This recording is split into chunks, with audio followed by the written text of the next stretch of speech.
നല്ല പടം അടിപൊളി എനിക്ക് കണ്ടിട്ട് അങ്ങനെ ഒരു നെഗറ്റീവ് ആയിട്ടൊന്നും തോന്നുന്നില്ല. സീൻസ് ഒന്നും ഇതൊക്കെ അനിവാര്യമായിട്ടുള്ള സീനാ. ഇങ്ങനെ വാറായിട്ടുള്ള ഫൈറ്റ് സീൻസ് ഒക്കെ വയലൻസ് അത്യാവശ്യം ഉണ്ടായിരുന്നു, നല്ല രീതിയിലുണ്ടായിരുന്നു. ഇത് എപ്പോഴാണല്ലോ, പിന്നെ അതനുസരിച്ച് വേണം വരാൻ, എല്ലാത്തിനും വരരുത്. നല്ല പടം ഇല്ല, അതൊക്കെ നോർമലാണ്, പക്ഷേ സൂപ്പർ. അടിപൊളിയായിരുന്നു. അതെ സത്യമായിട്ടും ഒട്ടും ബോറിംഗ് ഒന്നും ആയിരുന്നില്ല. അടിപൊളി പടമായിരുന്നു, നല്ല രസമുണ്ടായിരുന്നു. അത് നമുക്ക് മേലെ പോയാലേ ഉള്ളൂ. എന്തായാലും അടിപൊളി പടമായിരുന്നു. കൊള്ളായിരുന്നു, നല്ല പടമായിരുന്നു. തീർച്ചയായിട്ടും കൊള്ളാം, നല്ല മൂവിയാണ്. ഞാൻ ഫസ്റ്റ് 2 പ്രാവശ്യം കണ്ടായിരുന്നു. പിന്നെ ഇത് സെക്കൻഡ് ഫസ്റ്റ് തന്നെ കാണാൻ. നല്ലത്. ഒഴുക്കുറട്ടോ എന്ന് വെച്ചാൽ ഒരു വയലൻസിന്റെ അങ്ങേറ്റം എന്ന് വെച്ചാൽ ഇതുവരെ ഇത്രയും വലിയൊരു വയലൻസ് കണ്ടിട്ടില്ല. കിടിലൻ എന്ന് പറഞ്ഞാൽ കിടിലൻ, ഒന്നും പറയാനില്ല, വേറെ ലെവൽ. ഒന്നും അത് അത്ര 1500 കോടിക്ക് മുകളിൽ ദങ്കലിന്റെ റെക്കോർഡ് പൊട്ടിച്ചു, ഉറപ്പാ. അത്രയും ഇതാണോ ഇത് 4 മണിക്കൂറുണ്ടോ, അതാണ് ഒരു ഇതായിട്ട് തോന്നിയത്. എന്നാലും നമുക്കൊരു മടുപ്പുമില്ല. അവസാനത്തെ സീനൊക്കെ ഉണ്ടല്ലോ, കിടിലനായിട്ടുണ്ട്. പക്ഷെ ഒരു ചെറിയൊരു രാഷ്ട്രീയ വെളുപ്പീരൊക്കെ ഇടയ്ക്ക് നടക്കുന്നുണ്ട് കേട്ടോ. എന്നാലും കുഴപ്പമില്ല, നന്നായിട്ട് ചെയ്തിട്ടുണ്ട്. രൺബീറിന്റെ ഏറ്റവും വലിയ അടിപൊളി പടം, വേറെ ഒന്നും പറയാനില്ല. കിട്ടില്ല. അതാ പറഞ്ഞേ, ഞാൻ പറഞ്ഞ ഇലക്ഷൻ സമയത്തെ ഒരു വെളുപ്പീര് നടത്തിയിട്ടുണ്ട്. അത് ജനനായകൻ അതില്ലെന്ന് തോന്നുന്നു. ജനനായകൻ ഇവരെ ഒളിപ്പിച്ചു വെച്ചല്ലോ. ഇലക്ഷൻ സമയത്ത് ഇത്ര ഒരു പടം ഇറക്കിയതല്ലേ ഒരു കോമഡി ഒന്നുമല്ല. പക്ഷേ മേക്കിങ്ങിലും അടിപൊളിയിലും വേറെ ഒന്നും പറയാനില്ല, കിടിലം പടം തന്നെയാണ്. പക്ഷേ ഈ സമയത്ത് ഈ പടം അങ്ങനെ ഒരു സംശയം തോന്നുന്നു കേട്ടോ. വേറെ ഇത്തിരി വെളുപ്പിൽ നടന്നിട്ടുണ്ട്. നല്ല മേക്കിംഗ് ആണ് പടത്തിൽ. മൊത്തത്തിൽ നോക്കി കഴിഞ്ഞാൽ ആ ഫസ്റ്റ് പടത്തിൻ്റെ അതിനകത്ത് നിന്നുള്ള ആ റിവെഞ്ച് എന്നുള്ള രീതിയിലേക്ക് പടം ഗംഭീരമായിട്ട് വന്നിട്ടുണ്ട്. പിന്നെ ഇതിനകത്ത് നമുക്കിപ്പോൾ തന്നെ ന്യൂസിൽ ഓൾറെഡി വന്നതാണ് ഈ സെൻസറുമായിട്ട് ബന്ധപ്പെട്ടിട്ട് ഈ നോട്ട് നിരോധനത്തിൻ്റെ ഒരു ഡേറ്റ് മാറ്റിയിട്ട് പറയണമെന്നൊക്കെ. പക്ഷേ ആ ഒരു വിഷയം അത്യാവശ്യം ഒരു വേറെ രീതിയിലാണ് ഈ സിനിമ കുറച്ച് വെള്ളപൂശുന്ന രീതിയിൽ. ആ ഒരു കാര്യത്തിൽ എന്തായാലും ആ ഒരു രാഷ്ട്രീയപരമായ അഭിപ്രായ വ്യത്യാസം എന്തായാലും ഉണ്ട്. പടത്തിൻ്റെ രീതിയിൽ, സിനിമയുടെ രീതിയിൽ നോക്കുമ്പോൾ സിനിമ ഗംഭീര മേക്കിംഗ് ആണ്. അത് 3 മണിക്കൂർ 50 മിനിറ്റ് എന്നുള്ളത് നമ്മൾ 1 സെക്കൻഡ് പോലും സ്ക്രീനിൽ നിന്ന് എടുക്കാത്ത രീതിയിൽ കാരണം ഇത് ജിയോ സ്റ്റുഡിയോസ് ആണ്. ആ ബഡ്ജറ്റ് അതിനകത്ത്, ആ പ്രൊഡക്ഷൻ ക്വാളിറ്റി അതിനകത്ത് കാണാനുണ്ട്. പിന്നെ ഇതിനകത്തും ഈ റീമിക്സ് സോങ്ങുകൾ യൂസ് ചെയ്തത് അടിപൊളിയായിട്ടുണ്ട്. ഇപ്പോൾ തമ്മയാണെങ്കിലും അതുപോലെ പഴയകാല ഹിറ്റ് ഒരുപാട് അറബിക് സോങ്ങുകൾ, ഹിന്ദി സോങ്ങുകളൊക്കെ റീമിക്സ് ചെയ്ത് യൂസ് ചെയ്തത് തിയേറ്റർ വാച്ചിന് ഈ സംഭവം അടിപൊളിയാണ്.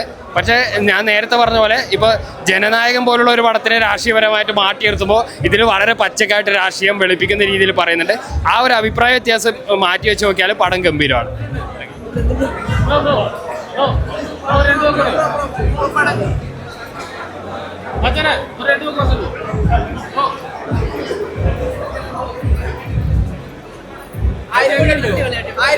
പിന്നെ കുഴപ്പമില്ല, നല്ല പടമായിരുന്നു. തകർത്തു. പക്ഷെ 4 മണിക്കൂർ കണ്ടിരിക്കാം. പിന്നെ ഇതിനെ എങ്ങനെയുണ്ട്, കുറച്ച് സെൻസർ കുറച്ച് കട്ട് ചെയ്തോ അങ്ങനെ ഫീൽ ചെയ്തു? ബാക്കി മൊത്തത്തിൽ എടുത്തു പറയുകയാണെങ്കിൽ മേക്കിംഗ് കൊള്ളാം. വയലൻസ് കുറച്ച് കൂടുതലായിട്ട് എനിക്ക് ഇതിലാ ഫീൽ ചെയ്തത്. ഒരു 1500 കോടിക്ക് മുകളിൽ പ്രൊഡ്യൂസർ. ഗംഭീര പടം. ചുമ്മാ തട്ടിക്കൂട്ടൊന്നുമല്ല. നമ്മളൊരു തിയേറ്ററിൽ നമ്മൾ കഷ്ടപ്പെട്ട പൈസക്കാണ്. ഞാൻ ഒരുത്തൻ്റെയും തിയേറ്ററിൽ ഒന്ന് ഫ്രീ സിനിമ കാണുന്ന ആളേ അല്ല. ഞാൻ കഷ്ടപ്പെട്ട് നല്ല അധ്വാനിച്ചു കൊണ്ടിരുന്ന പൈസ കൊണ്ടുവന്ന സിനിമ കാണുന്നതാണ്. ഞാനൊരു ഇന്ത്യൻ പൗരനാണ്. എനിക്ക് ധൈര്യമായിട്ട് പറയാം, ഈ സിനിമ എനിക്കൊരു നഷ്ടം വന്നിട്ടില്ല. ചിലപ്പോൾ ചില ആൾക്കാർക്ക് ചിലപ്പോൾ ഇഷ്ടപ്പെടണമൊന്നുമില്ല, കാരണം അത്രത്തോളം ഇതിനകത്ത് എല്ലാം കാണിക്കുന്നുണ്ട്. ദാവൂദ് ഇബ്രാഹിം വരെ ഉണ്ട് ഇതിനകത്ത്. അപ്പോൾ പിന്നെ പറയേണ്ട കാര്യമല്ലോ. ചിലപ്പോൾ എല്ലാവർക്കും ദഹിക്കണമെന്നില്ല, പക്ഷെ ഗംഭീര സിനിമയാണ്. അതായത് ടെററിസ്റ്റിനെ ഇഷ്ടപ്പെടുന്ന, എന്നെ അംഗീകരിക്കുന്ന കുറച്ച് ടീമുകളുണ്ട്.